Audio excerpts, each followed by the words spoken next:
Mbote mbote na bandinyo ya JDK mopa mokonzi soda ya poto. Bandeko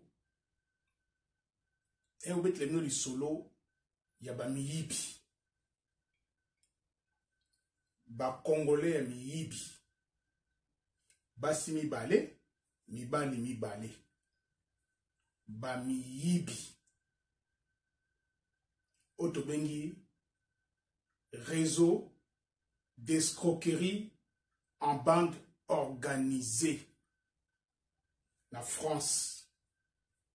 Otiko kanga bango 4. Bandeko nanga ba Congolais. Tant on a joué tous les jours que kaka biso moko to bebisa makambo na biso. Biso moko tozali ko bebisa ba copie ya baninga. Tozali ko bebisa mikanda ya baninga. Bandeko nanga ba Congolais. Bokendaka koluka misala, bokendaka misala, botika ba cop. Ba cop esimba asute.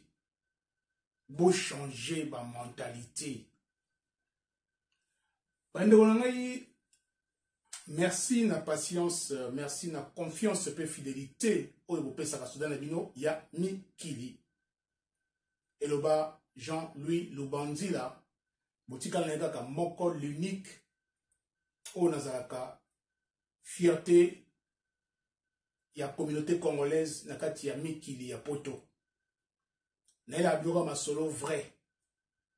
Ngai naza na intérêt mo te ya okosa bino to ya ko inventer li solo pour ça la yo plaisir. Na ko bande vérité, bande ko ngai na jibe information. Bakangi bande ko na biso ba Congolais. Baza na kati ya réseau babengi réseau mafieux. Réseau ya escroquerie en bande organisée. Bandeko ya basi balingaka mibali ya miyibi. Bandeko ya mibali balingaka basi ya miyibi. Bandeko nanga eza grave, eza pasi na mawa. Mais avant tout, na kopesa nanu mbote liboso na bandeko nanga oyo nyonso bazali ko soutenir chaîne ya JDK mopa mokonzi soda ya poto. Salon Micha coiffure et beauté 27 000 Évreux la Madeleine place Kennedy. Na kopesa Nina exotique boutique na Arpajon 91 na département ya Essonne.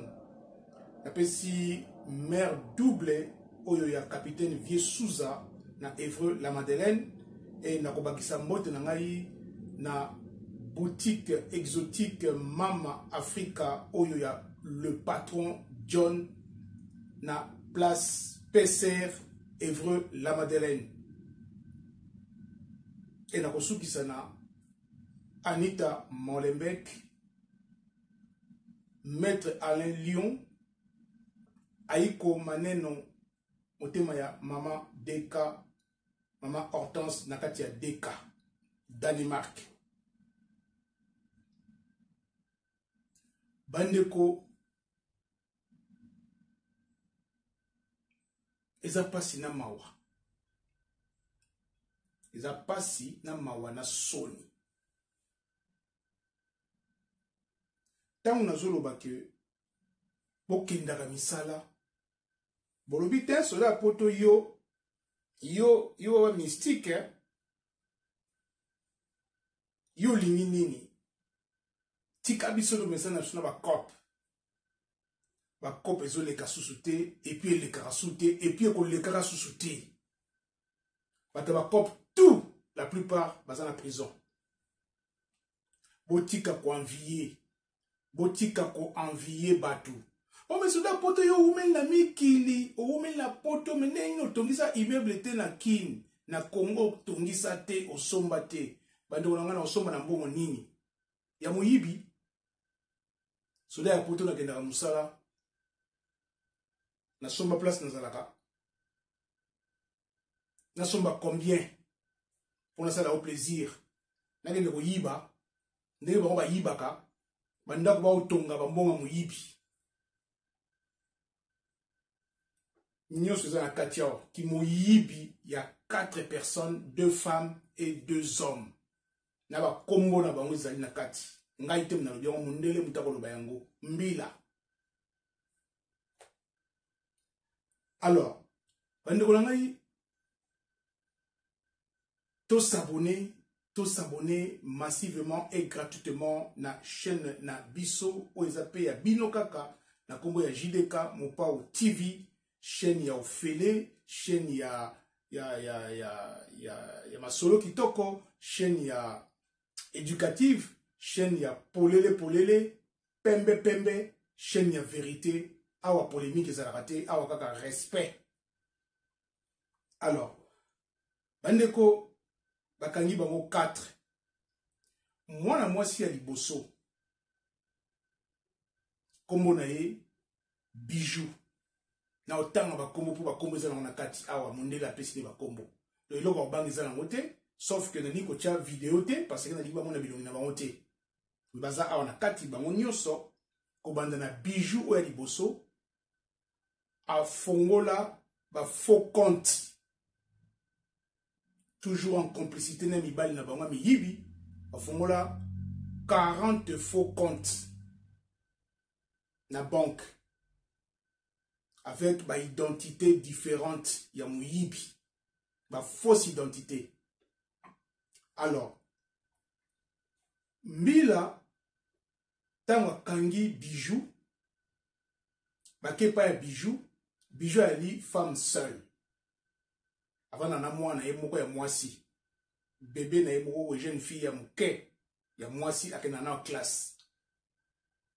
Mbila le akwei na tongo aza femme seule, ba ebi femme seule. Ba futela ka ye loyer na association. Ba sombela ke bilo kolia. Ba kabela ka ye mbongo na l'état pa somba bilamba. Et puis, pour la mwana ye, aza na ressource te, asala kate bandaya poto. Mais l'air mbila komi na ndaku na ye, na tongo, pour awa na poto, bakendaka na tongo, na ba 5h, 6h du matin. Ta ba komi, ba beti porte, mouto azo fongo la porte, mwana mubali. Mbila bi maintenant, awa to yebi ke, Bijou, azaka femme seule, avant na ye moko. Ozosala nini awa? Est-ce que Bijou azali? Ndeko mobala lobi Bijou azate. Webi mbila poto asa comprena congolais nga fonctionnaka. Ari bon, to kota to luka. Ba koti babi na monsieur landa biso yakato luka na ba pièce nyonso. Ko kota ba kota na salon ba kuti Bijou aolala na canapé. Alors Mbila tuni papa wana bina eme yo lo bayi ke Bijou azate. Donc yo pe oza complice zala wana. Aji Bijou babandi ko questionner Bijou.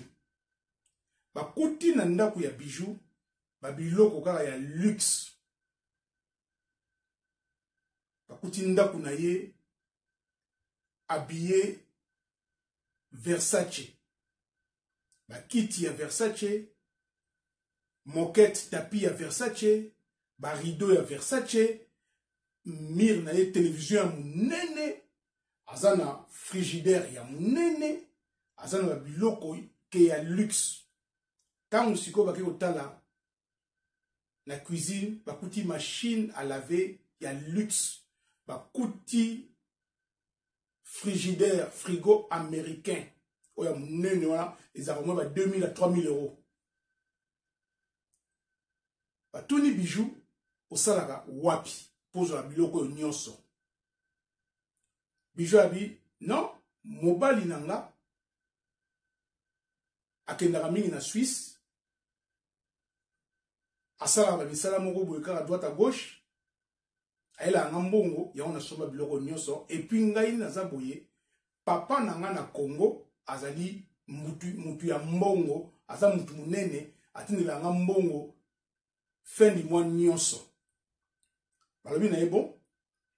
La kisa biso ba preuve que papa na yo atini la mbongo fin du mois nyonso. Ba preuve ezate.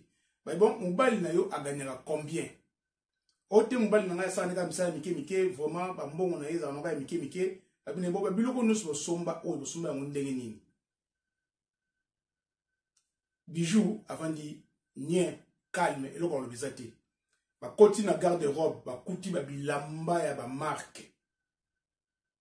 Ba kuti ba chaussure ya marque. Biloko nyonso na kata ndako na ya marque mais Bijou a salaraté, azali déclaré femme seule. Ana ressources mogoté. Ba tunye salaire na ya gagner combien parce que ba biloko tabi ana salaire te mais mbongo e utaka na Congo et pas ya papa na ye. Aji Bijou ba kene na commissariat. Ta ba komini na commissariat, ba miseli ba papier nyonso ba bina ye tala ozali soupçonné au fongola 40 comptes ba faux comptes na ba différentes identités yango mutu moko to kangaki ye apesa ye kombo na yo. Bijou abi ngai kuna na zate na ebité en tout cas ngai na sala na ba faux compte te na nga muyibité na zana mwana nga na ndako.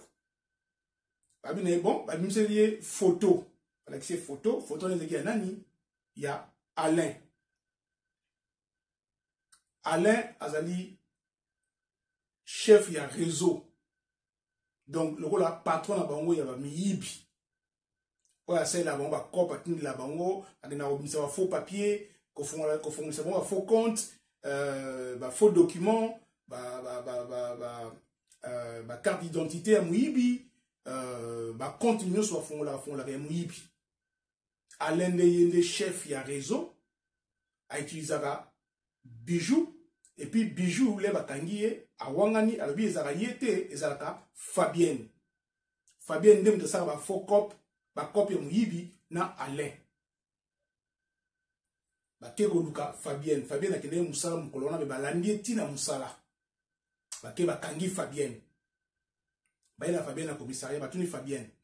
Est-ce que ma cambo news tu va faux compte 40 comptes ba biloko luxe ba mbongo ba ni tout qui muyibi ko yiba mbongo na banque ko misa mbongo na ba fausse identité est-ce que vous êtes au courant na yango ba la kiseka photo ya Alain ba tuni est-ce que yebi muto abi na yebi kombo nani Alain ba ndo na ngai eza maître Alain na ngai te maître Alain Lionté et ali Alain ya muyibi donc bateau baya poto kala balinga misala te. Alors Mila a tuni Fabienne n'a pas congolaise, Bijou peka congolaise ba komo na bongo ya mboka nyonso ezali awa mais moyena tama ngo ezate pona respect na bango ka toloba mais ba ko se reconnaître bango moko makamba salaki basi bakangi bango ki muyibi bali musala te yana bali na bino botika ko envier na bino mutu te o mona ndako na yemo bimba Versace nyonso ya muyibi bo mona mutata ka ba bloka marque ba basket marque ba chaussure marque ba bilamba marque o atongo sanda kuna kisasa o yaza boye aza hôtel o yaza patron aza boye o aza entrepreneuse aza ba koma ka entrepreneuse na ba réseaux sociaux na ba TikTok ya muyibi. Alors tant que ni Fabienne batuni Fabienne balakisi photo ya Alain Fabienne moya wongana ezate pour Bijou à cette année kombo na ye Bijou alobi ngai nazana nga muyibi te mutayi bakaizaka Fabienne na Alain na koloba vérité parce que ngai na limité na kota na kata makambo yo pona na mwana ngai donc batuni Fabienne andimi sur le champ a wanganité à reconnaître nyonso ke ye mutasaka makambu na Alain ba faux chèque ba ouverture ya ba faux compte 40 ouverture ya ba faux compte na banque bazana ba identité ya lokuta o nyonso ya muyibi. Alors ba yokanga Fabienne bakangi pe Bijou. Alors ba keso ko luka Alain Mais pour atteindre Alain, il fallait que soit Kanga, bras droit à Alain, comme on a eu François. Comme on a eu François. Alors, François, quand on a eu Lukaye, pas il a commis chez à Betty Porte, à Fongoli, à Koti, à Kouti François, nakata ndaku biloko ya luxe nakata ndaku na ye bakuti frigidaire américain ya sika 3500 €. Alain asalaka te, Alain ana mukanda te, bakuti ba téléviseur écran plasma 16 9e ya minene bakuti yango 5 nakata ndaku bakuti chaîne IFI ya dernier cri ils en a pris à 14 000 €. Wana ka ba zaka nango ba mikondi ba millionnaire quand bazana ba chaîne wana chaîne IFI et beta donc il y a 15 000 presque 14 à 15 000 €. Alain azana mukandate, Alain asalakate, François asalakate, François ana mukandate. Donc batuni Alain pardon batuni François ba biloko nyonso to yo salakate ozo yango wapi. Alors vite ça va copte salaka parce que nazo prévoir kokende Congo donc ba biloko nyonso to ezali pona ko na Congo pona ko teka. Ba bandi ko fuyer ba yo mona paire ya chaussures ya Weston. Paire de chaussures ya Weston. Bah, tali na kata paire ya chaussures ya Weston, ba moni facture ya Weston, prix nango moko kaka Weston, paire ya Weston moko 1545 €. Batuni François, ba sapato yo osomela yango wapi. François habite na solo na Strasbourg Saint-Denis. Abina ino ba sapato yo à Londres, ce sont des Weston, ça coûte très très cher. Là ba fouiller na kata ndako ba coûte 30 paires ya chaussures, 30 paires ya chaussures ba Weston na ba Weston. Pour ça la calcul 30 paires ya ba Weston, il y a 1545 € par paire. Pour ça la calcul bo yipsa ngai ndeko asala rate, ndeko za na mukanda te, arzombongo wapi. Ba fouiller na ndako boy ba kuti ba bilamba ba marque ba Versace ba costume ba kuti ba sandal ba kuti ba boot ba kuti ba basket ba biloko nyonso ya marque. Batuni François biloko ebimela wapi alobi en tout cas ça ba compte. Alors taba sisina François ba binaye siko il faut l'accepter place nini Alain Azali. François Nakobanga wana, moi ça la autre manière parce qu'il a déjà pris dans le filet. Aïe ou sa adresse, il y a Alain. Mila Junzela, direction chez Alain, mais na tongo, il y a 5 h du matin, entre 5 h et 6 h du matin, ndenge ezana poto, bakendaka, et pas ya kokanga mutu. Ba komi, et pas n'importe ndaku ya Alain, ba Betty Porte. Bayoka makeli na kati mutu moko ya kimimba mutu to babi fongola porte c'est la police so ngo fongola te to buka porte malamoko baye ba fongola muta fongola porte nani Alain malamoko mwana mwasi wana ya mbila à reconnaître Alain abinaye Alain on vient pour vous arrêter pesa maboko na yo apesa maboko na ye ba tie ba menote na kati ya ndako wana bakuti 12 personnes bandeko na ngai ndako a poids. Tant on va bino ke bozo lata kitoko bozo sa ba tapage bozo sa ba fête ya minene bozo ke Kinshasa Congo ko tongisa ba biloko bozo ko impression ba matalana bozo ko impressionner batu mais bozo na no miyibi bozo na place ya lala te ndako moko 12 personnes ba ndi contrôle d'identité na contrôle d'identité wana il y avait que 3 personnes ba na identité. On se batika libala mikandate bandeko na ngai ba congolais bozaka ko bebisa makambo bandeko na ba congolais na kati ndako wana il y avait plus de 12 personnes, kaka 3 personnes ba ina mikanda. Et mikanda nini? Moko ki na récépissé ya 6 mois. Mibale ba ina mikanda ya 1 an. Bande ko ngai. O soda ya poto au funda kabani. Soda ya poto au funda kabani. Au funda kana mbila, au funda kana préfecture. Soda ya poto za jaloux. Soda ya poto oza ennemi ba congolais. Te nga za jaloux na mutu te. Na koza pe jaloux ya congolais te ni ya personne et puis naza pe ennemi ya congolais moko te na koza pe ennemi ya congolais te nga naza naka pona osunga. Est-ce que ça fout na ngai? Tant bozo ke nous ba cheka muyibi. Boke fona ba compte ya ba faux compte ya muyibi. Boke ni kuyiba ba identité ya batu. Boke ni yiba ba chèque na ba boîte aux lettres na ya ba compagnie. Est-ce que ça fout ya soda ya poto? Nego fungula oka ndeko botika muyibi. Ba matalana to mona bino bo tambwa na ba Jeep, bo tambwa na ba Mercedes, ba ML, ba biloko me mingi ba ndeko na ngai eza ya muyibi. Boke to mseba ndako na Congo mbongo ya muyibi ya ba kopo bo sala ate. Kopo ezobeba. Kopo mikande ezobeba. Vous imaginez ba ndeko na ngai ba kangi ba congolais 4 na kati makambo ya muyibi, ya ba faux compte, ya ba fausse identité, ba fausse déclaration, aux femmes seules, mais femmes seules à la mbali na ndaku, au soi-disant que mbongo eutaka na Congo, papa na eza riche, lokuta, mibali ya miyibi, balingaka basi ya miyibi. Basi ya miyibi, balingaka mibali ya miyibi. Ya bozongo na mibali ya bien, o bakenda misala, ba okozwa basi te. Pourquoi? Parce que basi ba olingaka ba miyibi. Basi ba olingaka bato babuka ba magasin.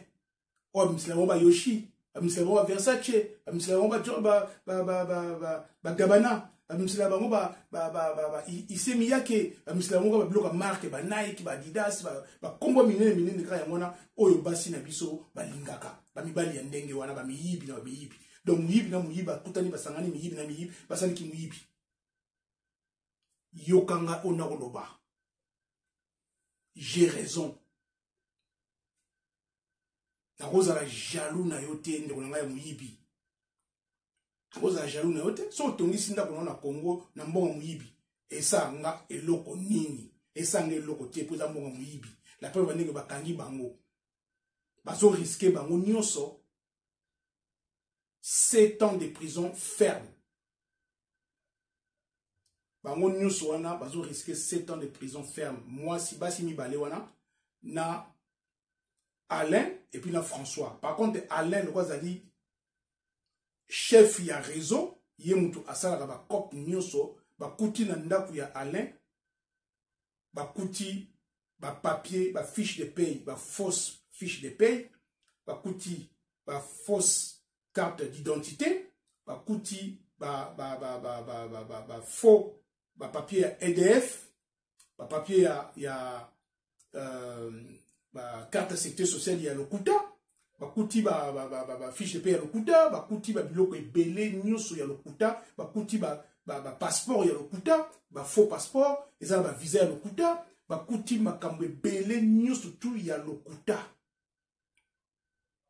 Nyonso ya lokuta. Et tant ba yotala sikoyo Alain afongola Alain afongola 59 comptes en banque nyonso ba faux comptes. Na ba faux comptes wana afongola yango avec 19 fausses identités différentes. Alors, na réseau wana nyonso tout mbongo oyo e rapportaka Alain oyo sala ke azwa mbongo comme patron ya réseau 400 000 euros oyo ebimisele na bakopo wana babilo bayibaka ba mbongo na ba banque kosala ba faux compte pour kota ba mbongo komisa mbongo oyiba ba faux chèque na ba société kosala ba ko falsifier ba chèque azwa chèque za na montant ya 1000 euros a falsifier e komi 100 000 euros ake ba bimisi mbongo ba osala ba faire na Kinshasa na Congo ya ba yokanga bango bakangi ba biloko ngona nyonso. Alors na minute yo Alain chef ya réseau azo risqué entre 10 à 15 ans de prison ferme. Bijou na Fabienne, baza ba complice, ba utiliser bango, baza risquer 7 ans de prison ferme. Et François a risqué entre 10 à 12 ans de prison ferme. Bandeko na ngai, bandeko na biso, baza ko bebisa makambu ya mikanda na mboko yo. Mundele afongoli misu, mundele ko mayele, na yebisi bino ke likambo yo na minito yo, bato nyuso bana mikanda te. Na kati ya ba réseau ya ba miyibi oyo,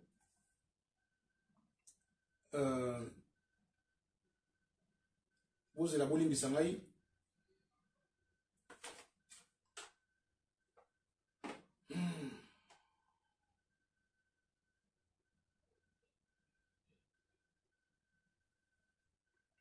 Donc, Alain, avec que somba biloko nyonso en espèces.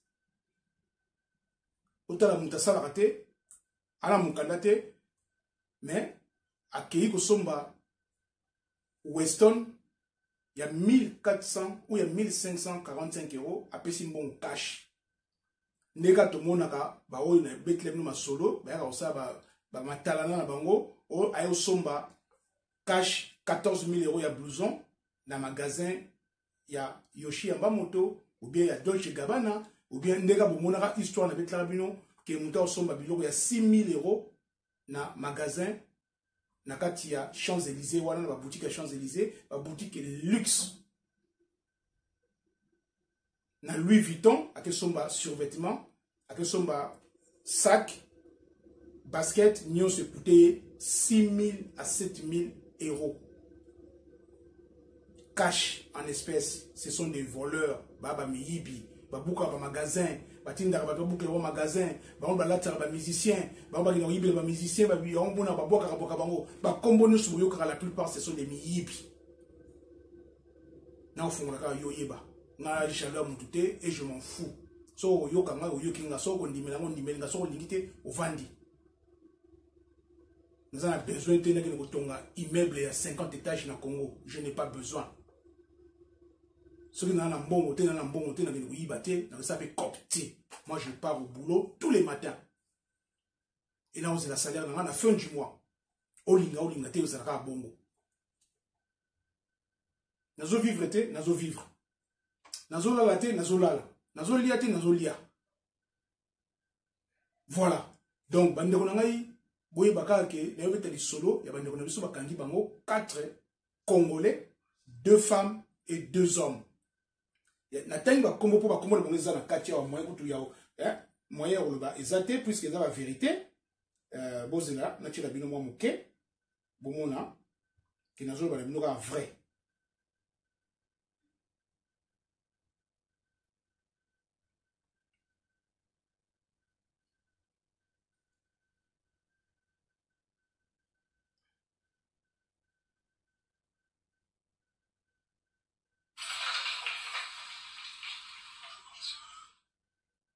Donc, personne n'a aucun revenu déclaré. Personne n'a aucun revenu déclaré. Boyoka.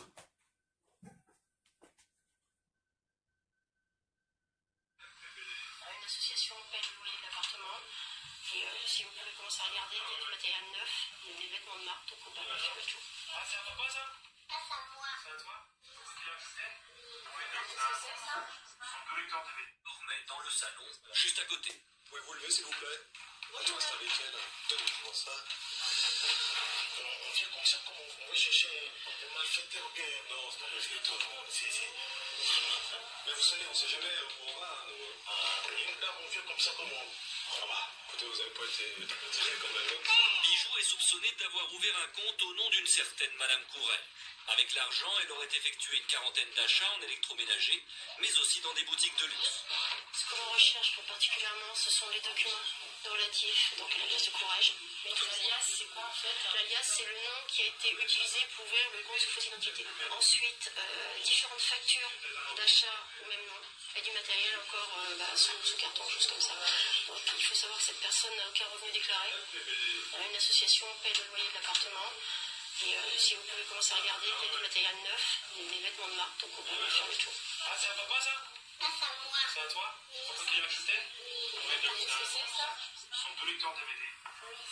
C'est mon mari qui a acheté ça en Suisse. Boyoka bijou à défendre mobile name de son baron en Suisse. Boyoka. Boyoka. Si vous pouvez consommer des matériels neufs, des vêtements de marque, Boyoka. Son deux lecteurs DVD. C'est mon mari qui a acheté ça en Suisse. Elle a tous les factures là. Votre mari gagne combien tous les mois, madame? Mon mari travaille pas, mais il fait les en noir. Hein. Combien? Avec quel âge le frigo? Vous avez depuis combien de Le temps? frigo, j'ai tous les factures là. On a acheté avec mon mari. Vous gagnez combien par mois? Je prends ça 5 euros. D'accord. Et ça vaut combien de paires de chaussures comme ça? C'est 39 euros. Combien? 39 euros, c'est soldé, c'est ici, là, au coin. Si tu veux, je te montre là où j'achète. Et ça, moi, mon père, il a beaucoup d'argent en Afrique, il m'envoie l'argent chaque fin du mois. Moi, ici, en France, je fais rien, je travaille pas, j'ai rien. Il les envoie sous quelle forme, votre argent? On n'a pas l'argent ici. Ouais. Il m'envoie des pelles, il m'envoie un ticket, de moi à 5 euros. Les policiers de la brigade financière. Voilà, la policier à brigade financier. Bakenaye. Voilà, bomoni bijou. Alors, bijou lobby. Mon mari. Bah, toutes les questions mobile à salaire n'a été. Bijou peut tout les salaire à un salaire t. Ote, papa na banza, mutambongo, atinga mbongo à partir de Congo. Tout cela, c'est le kuta. Alors, boyo kasuko na suka.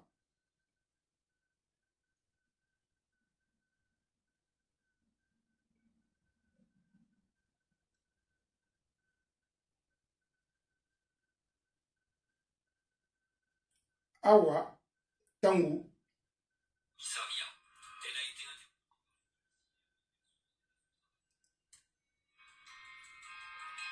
la jeune femme va devoir.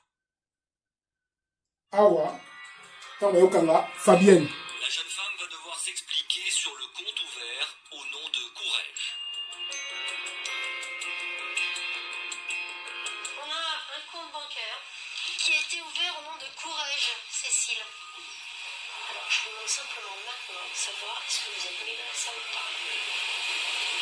Oui. Elle avoue rapidement. Quel est le rôle de Bijou dans ce dossier? Boyoki, Fabienne a avoué directement que elle est complice Yemutu, Bafongola, faux compte en complicité na Alain, François et puis na Bijou. Alors, voilà Sikoyo, Alain, Tango Bayokanga Alain,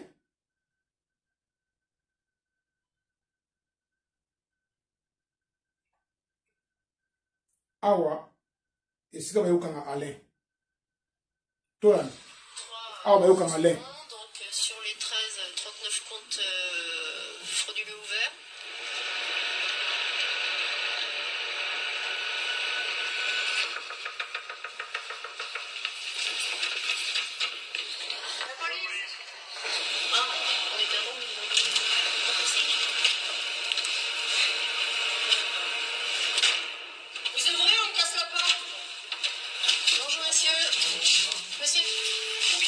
C'est Alain en personne qui ouvre la porte, mais il n'est pas seul.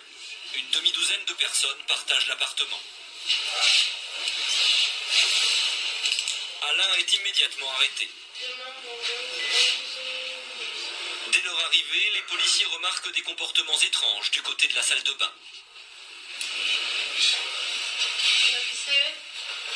Non, vous n'allez pas pisser. Ouais, parce que vous avez aussi des problèmes gastriques, comme votre collègue qui vient de me déchirer des papiers puis les foutre à la poubelle. Vous me prenez pour un con, quoi. Alors pour l'instant, tu vas pas aux toilettes. Allez. Qui a fait ça, moi? Ouais, j'en sais rien qui a fait ça. J'y étais pas à l'intérieur. Hein. Mais quand on est arrivé, la chasse, elle était tirée. Il s'agissait sûrement de faux papiers déchirés à la hâte dans les toilettes. Alain, lui, ne semble ni surpris, ni inquiet par son arrestation. Vous en foutez d'aller en prison, monsieur? Oui, je m'en fous. Pourquoi? Parce que je m'en fous. Pourtant, l'homme à la tête de ce réseau d'escroquerie en bande organisée risque 7 ans de prison. Au total, l'escroc a réussi à ouvrir 54 comptes en banque avec 19 identités différentes. À lui seul, il aurait empoché plus de 400 000 euros.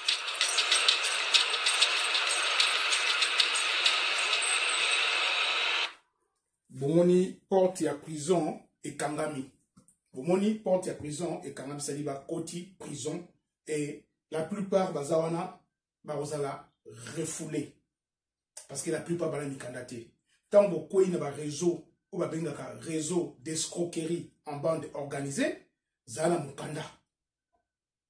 So zala mukanda ba je le avocat pour défendre yo mais so zala mukanda te yeba yango oza d'abord de bosso ta prison so beti prison aussi si prison na yo refoulement expulsion puis oza na mukanda te osa shuma pe dans le bac na bino bande ko na ngai boye ba France zo senga respect des valeurs et des principes de la République. Intégration. So linko s'intégrer to linga ki muyibu obuta na Kongo ki muyibu oyena ki muyibu tina poto sort na yo yango ezaka prison et puis ko refoulé. Yango zo mona na ba époque mo boye ka ki dans les années 80 90 ba ko refoulé ba tout niveau santé parce que ba ika ba ta cop ba ta ki muyibi ba ni misala te mingi ba tikala ka bon ti lelo. Sole ya poto oza la jaloux dans les kamuni na kenda musala.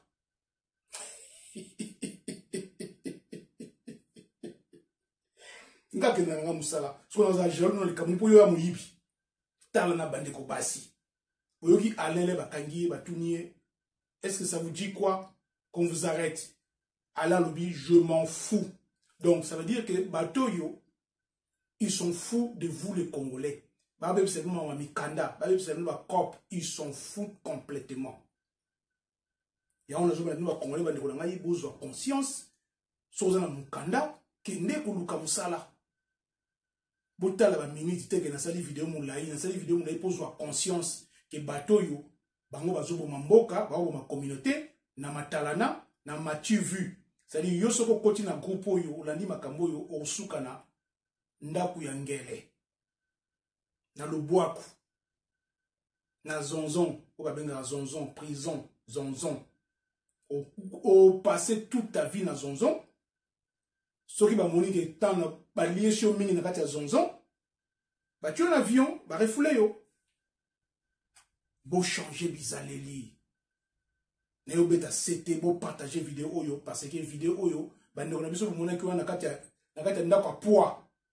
Quand à Paris wana ndako poids plus de 12 personnes ka 3 bala mikanda on peut nini récépissé à 6 mois na mikanda à 1 an nazo critiquer mikanda ya batute mais nazo ba ke tant oza na mikanda ya niveau ya 1 an to ya 6 mois bande ko na bo batela mikanda bo batela bo respecter ba norme ya mboka bo respecter mboka bo vandi tala sikoyo situation oyo prison après prison expulsion. C'est grave. Réseau d'escroquerie en bande organisée. N'importe zali délit grave. Ashuki nanga awa bandeko nangai nzambe alola apambola mboka na biso Congo asunga mboka na biso Congo alongola kimuyibi o tozana na kata poto kimuyibi o ekomi na niveau moko boye na ebité alongola buzoba parce que na minito yo eza pasi na mawa bandeko na biso mingi ba ko passer temps dans la prison et mingi ba ko sukila na Congo pour refouler bango obligé na ba obala mikanda ba ko refouler bango tout Zomaeli sukiawa tokomi na prochaine émission Jerry Lubaki na mama Louise na Bruxelles bambote bisika bozali na pesi